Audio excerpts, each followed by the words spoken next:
नमस्कार दोस्तों, आप लोग कैसे हैं। आशा करता हूँ प्रभु कृपा से आप सभी लोग ठीक ही होंगे।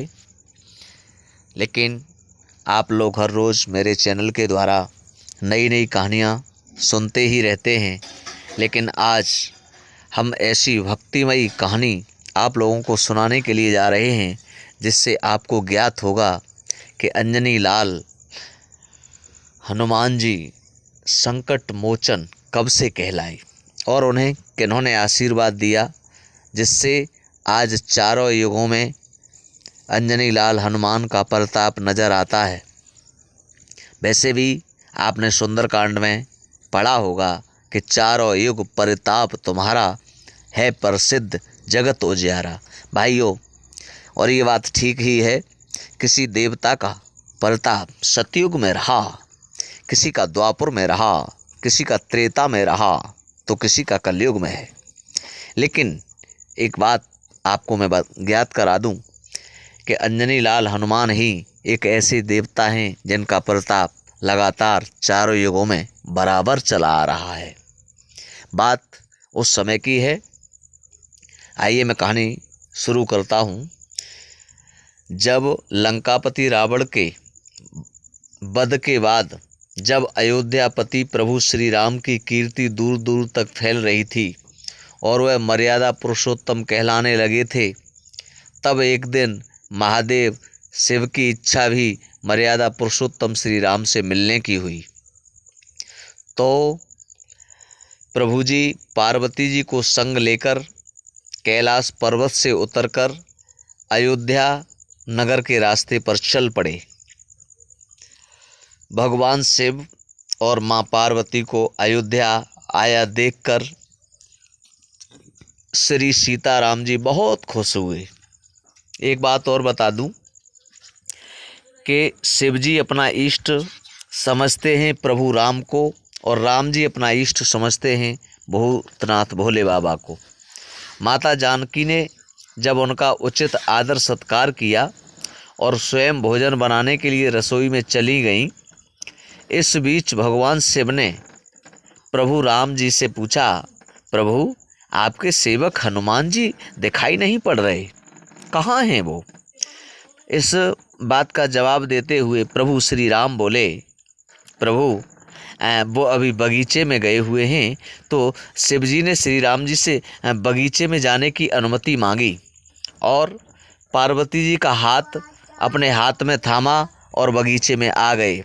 बगीचे की खूबसूरती देखकर उनका मन मोहित हो गया।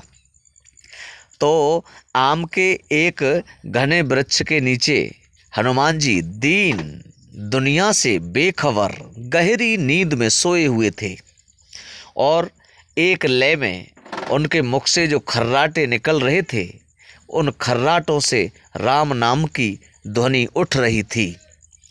तो चकित होकर शिवजी और माता पार्वती एक दूसरे की ओर देखने लगे।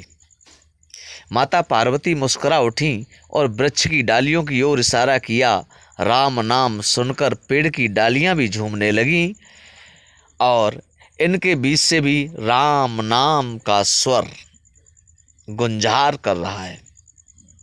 शिवजी इस राम नाम की धुन में मस्त मगन होकर खुद भी राम राम कहकर नाचने लगे। माता पार्वती जी ने भी अपने पति का अनुसरण किया और अपने कोमल पांव थिरकाने लगी, झूमने लगी। शिवजी और पार्वती जी के नृत्य से ऐसी झनकार उठी कि स्वर्गलोक के देवतागण भी आकर्षित होकर बगीचे में आ गए और राम नाम की धुन में सभी मस्त हो गए। माता जानकी भोजन तैयार करने के लिए रसोई में गईं और परंतु जब भोजन बना कर के माता जी तैयार कर चुकी हैं, तो क्या देख रही हैं कि अभी भोजन प्राप्त करने के लिए, भोजन खाने के लिए अभी कोई भी अतिथि उनके पास में नहीं आया। तब माता जानकी ने अपने देवर शेषा अवतारी लक्ष्मण जी को बगीचे में भेजा। लक्ष्मण जी तो स्वयं को श्री राम का सेवक ही मानते थे। अतः बगीचे में आकर जब उन्होंने धरती पर स्वर्ग का नज़ारा देखा तो जहाँ पर देखते हैं कि राम नाम की धुन में सभी देवी देवता झूम रहे हैं, अंजनी लाल हनुमान जी सो रहे हैं, उनके सोते समय खर्राटे से राम नाम की धुन निकल रही है। उस धुन में लक्ष्मण जी भी अपना होश खो बैठे।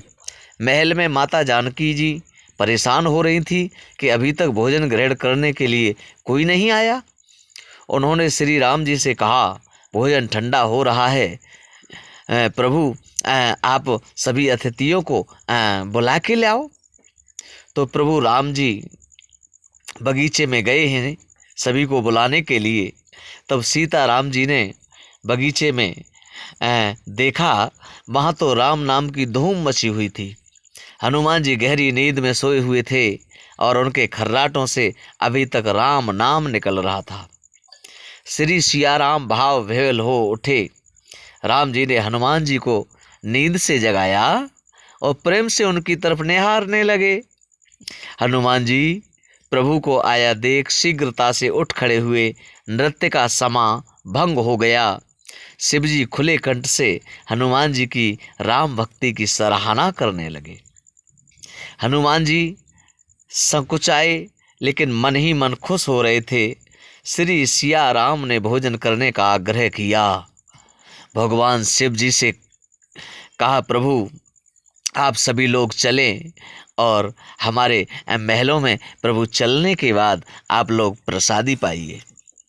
जब ऐसी बात शिवजी ने सुनी है तो सभी लोगों को महल में भोजन करने के लिए बुला कर के चल पड़े हैं। और जैसे ही महलों की ओर चले हैं तो सब बगीचे से देवता लोगों को लेकर के शिवजी महलों में पधारे हैं। और जैसे ही महलों में आए तो सब लोग पंक्ति से माता जानकी ने बिठाए हैं, उचित आसन दिया है। आदर के साथ में आज माता जानकी सभी को भोजन परोसने लगी। हनुमान जी को भी श्री राम जी ने पंक्ति में बैठने का आदेश दिया। हनुमान जी बैठ तो गए, परंतु आदत ऐसी थी कि श्री राम जी के भोजन करने के उपरांत ही सभी लोग भोजन करते थे। लेकिन आज हनुमान जी को चिंता सता रही है कि मैं बगैर प्रभु श्री राम के भोजन करूं तो करूं कैसे, लेकिन प्रभु का आदेश है, उस आदेश को टालूं तो टालूं कैसे। हनुमान जी सोच रहे हैं कि अगर भोजन पहले करता हूं तो मेरा मन नहीं करता कि मैं भोजन प्रभु से पहले करूं।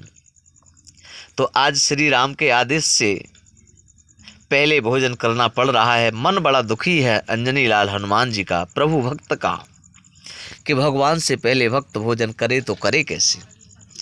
माता जानकी हनुमान जी को भोजन परोसती जा रही थी, पर आज दशा वो बन गई कि बगैर भगवान की आज हनुमान जी का पेट ही नहीं भरता। माता जानकी जी भोजन पर भोजन परोसती जा रही थी, लेकिन आज अंजनी लाल हनुमान जी का पेट नहीं भर रहा था।